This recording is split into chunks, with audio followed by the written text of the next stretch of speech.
पाईपलाईनचे काम करणाऱ्या कंत्राटदाराकडून शासनाच्या झाडे लावा झाडे जगवा मोहिमेला हरताळ.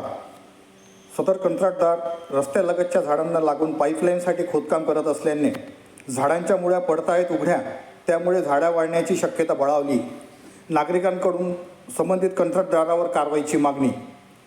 अमरावती शहराला मोर्शी येथील शिंबोरा धरणातून पाणी पुरवठा करण्यासाठी लेहेगाव मोर्शी शिंबोरा धरण या मार्गाने पाईपलाईन टाकली जात आहे. सदर काम इंद्रजित इन्फ्रा प्रायव्हेट लिमिटेड मार्फत सुरू आहे. अंदाजे 5 ते 6 वर्षापूर्वी अमरावती ते पांडुर्णा राज्य महामार्गाचे सिमेंट रोडचे काम झाले. त्यावेळेस रोडचे दोन्ही बाजूने सामाजिक वनीकरण विभागामार्फत वृक्ष लागवड केली गेली आणि त्याचे संगोपन देखील योग्य प्रकारे केले गेले. आता ती झाडे 5 ते 6 वर्षाची झाली आहेत. सध्या या रस्त्यावर पाईपलाईनचे काम सुरू असल्याने रस्त्याच्या कडेला असलेल्या कडुनिंबाच्या शेकडो वृक्षाची पोकलँड मशीनच्या साहाय्याने झाडांची मुळे उघडी तर काही झाडांची कत्तल करण्यात येत आहे.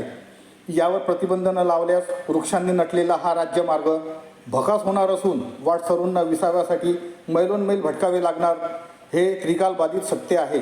एकीकडे शासन वृक्षारोपण व वृक्ष संवर्धनाचे आव्हान करीत आहे, तर दुसरीकडे कंत्राटदार शासनाच्या हाकेला हरताळ फासण्याचे काम करत आहे. या प्रकाराने मागील काही वर्षात शासनाने या झाडाच्या संगोपनावर केलेल्या खर्चावर पाणी फिरण्याचे काम कंत्राटदाराकडून होत असल्याने नागरिकांकडून रोष व्यक्त केला जात आहे. पाईपलाईनच्या कामामुळे ज्या झाडांची मुळे उघडी पडत आहेत त्यावर कंत्राटदार लगेच माती टाकून आपल्या चुकीवर पडदा टाकण्याचा प्रयत्न करीत आहे. या कामात अनेक झाडांच्या मुळ्या उघड्या पडल्या आहेत, तर काही झाडांची कत्तल झाली आहे.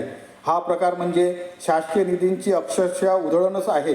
वृक्ष लागवडीसारख्या महत्त्वाकांक्षी योजनेवर शासकीय तिजोरीतून प्रत्येक वर्षी वारेमाप खर्च करायचा व त्यानंतर पाईपलाईनच्या नावाखाली ही झाडे मनमर्जीपणे तोडून टाकायची, हे न उलगडणारे कोडेच म्हणावे लागेल.